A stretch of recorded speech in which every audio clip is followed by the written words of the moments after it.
Assalamualaikum warahmatullahi wabarakatuh. Perkenalkan, nama saya Indah Mahera. Saya dari kelompok 2 yang terdiri dari 6 anggota, yaitu ada Bunga Anggini, Indah Mahera, Miftahul Jannah, Laili Nuryansyah, Nabila Eka, dan juga Rima Nur Anissa.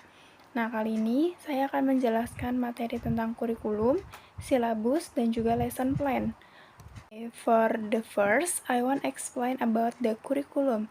Curriculum simply refers to the structured set of educational experience, lesson, and activities that a school, college, or educational institution design to achieve specific learning goals and objectives for the student. Curriculum address and compares everything that students are expected to learn and to master, how they should learn it, and how the students' learning progress and mastery will be assessed. Jadi secara sederhana, kurikulum adalah seperangkat pengalaman pendidikan, pelajaran, dan kegiatan terstruktur yang dirancang sekolah, perguruan tinggi, atau lembaga pendidikan untuk mencapai tujuan dan sasaran dalam pembelajaran siswa. Nah, kurikulum ini membahas dan mencakup segala sesuatu yang diharapkan untuk dipelajari dan dikuasai oleh siswa, bagaimana mereka harus mempelajarinya, dan bagaimana kemajuan belajar dan penguasaan siswa akan dinilai. The next, curriculum have types of curriculum. Number 1 is formal curriculum. Number 2 is informal curriculum. Number 3 is negotiated curriculum. Number 4 is hidden curriculum. Nah, jadi yang nomor 1 itu ada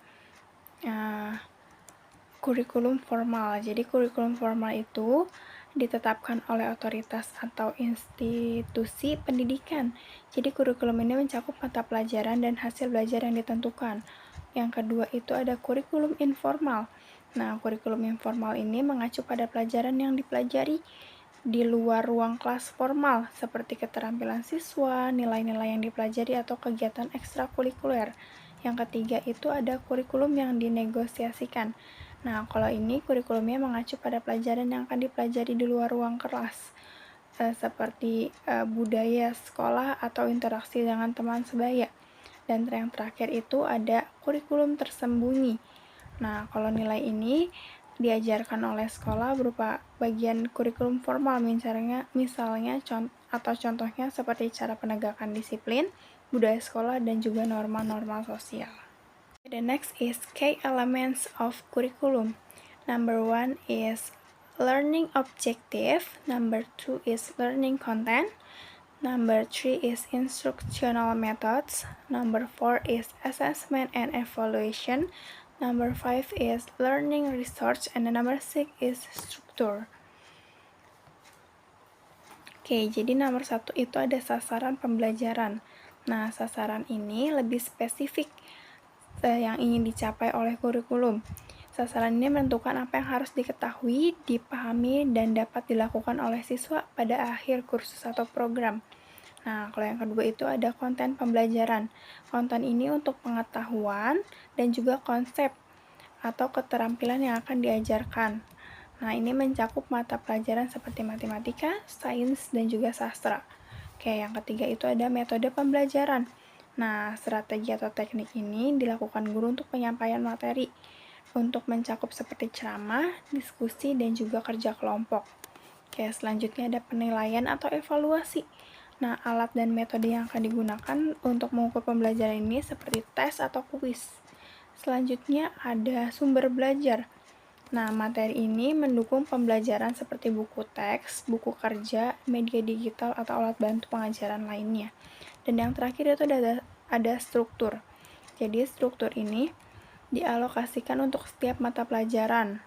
Jadi untuk modul atau unit pembelajaran yang akan dilakukan oleh guru kepada siswanya. The next is role of curriculum in education. The curriculum serves as a basic guideline in the learning process, influencing the overall success of education. The success or failure of educational process depends largely on how the curriculum is designed and implemented. With a successful curriculum, the education system can achieve its goal effectively. Nah, jadi kurikulum itu berfungsi sebagai pedoman dasar dalam proses pembelajaran, mempengaruhi keberhasilan pendidikan secara keseluruhan. Keberhasilan atau kegagalan suatu proses pendidikan semua sangat bergantung bagaimana kurikulum itu yang akan dirancang dan diimplementasikan. Dengan adanya kurikulum yang baik, sistem pendidikan dapat mencapai tujuan-tujuan secara efektif. Okay, and then the next is syllabus. Syllabus detail, outline, or plan of what will be covered in a specific course or subject over a set period, typically a semester or academic year. It serves as a roadmap for both teachers and students, providing essential information about the course objective, topics to be covered, instructional methods, required readings, and assignment strategies. Nah, jadi silabus secara garis besar atau rencana terperinci tentang apa yang akan dibahas dalam mata kuliah atau mata pelajaran tertentu selama periode tertentu. Nah, jadi biasanya satu semester atau tahun akademik. Silabus ini berfungsi sebagai peta jalan bagi guru dan siswa, memberikan informasi penting tentang tujuan kursus, topik yang akan dibahas, metode instruksional bacaan yang diperlukan, dan strategi penilaian. Silabus seringkali dibagikan di awal mata kuliah untuk membantu siswa memahami apa yang diharapkan dari mereka dan bagaimana mereka dapat berhasil. Okay, and then the next, syllabus have a components. Syllabus have 4 components, and then number 1 is course information, number 2 is learning objective, number 3 is course content, and then number 4 is assessment and grading criteria. Nah, jadi yang pertama itu ada informasi mata kuliah. Jadi komponen pertama dari silabus ini bagian informasi mata kuliah yang mencakup penting tentang mata kuliah itu tersendiri seperti judul atau kode mata kuliah, nama instruktur, dan informasi kontak, waktu dan lokasi pertemuan. Nah, semester atau tahun akademik. Informasi ini membantu siswa memahami mata kuliah apa yang akan mereka ikutin dan bagaimana cara mendapatkan bantuan. Untuk nomor 2 itu ada tujuan pembelajaran. Nah, tujuan ini bagian ini untuk menguraikan apa yang diharapkan dan dipelajari atau dicapai oleh siswa pada akhir kursus. Nah, tujuan pembelajaran ini haruslah spesifik. Spesifiknya itu seperti mendefinisikan dengan jelas pengetahuan atau keterampilan apa yang akan diperoleh. Yang kedua itu bisa terukur, memungkinkan penilaian apakah tujuan pembelajaran telah tercapai, dan yang ketiga itu ada relevan, selaras dengan tujuan atau standar pendidikan yang lebih luas. Nah, yang ketiga itu ada isi mata kuliah. Komponen ketiga ini memberikan gambaran umum tentang topik-topik yang akan dibahas selama mata kuliah berlangsung.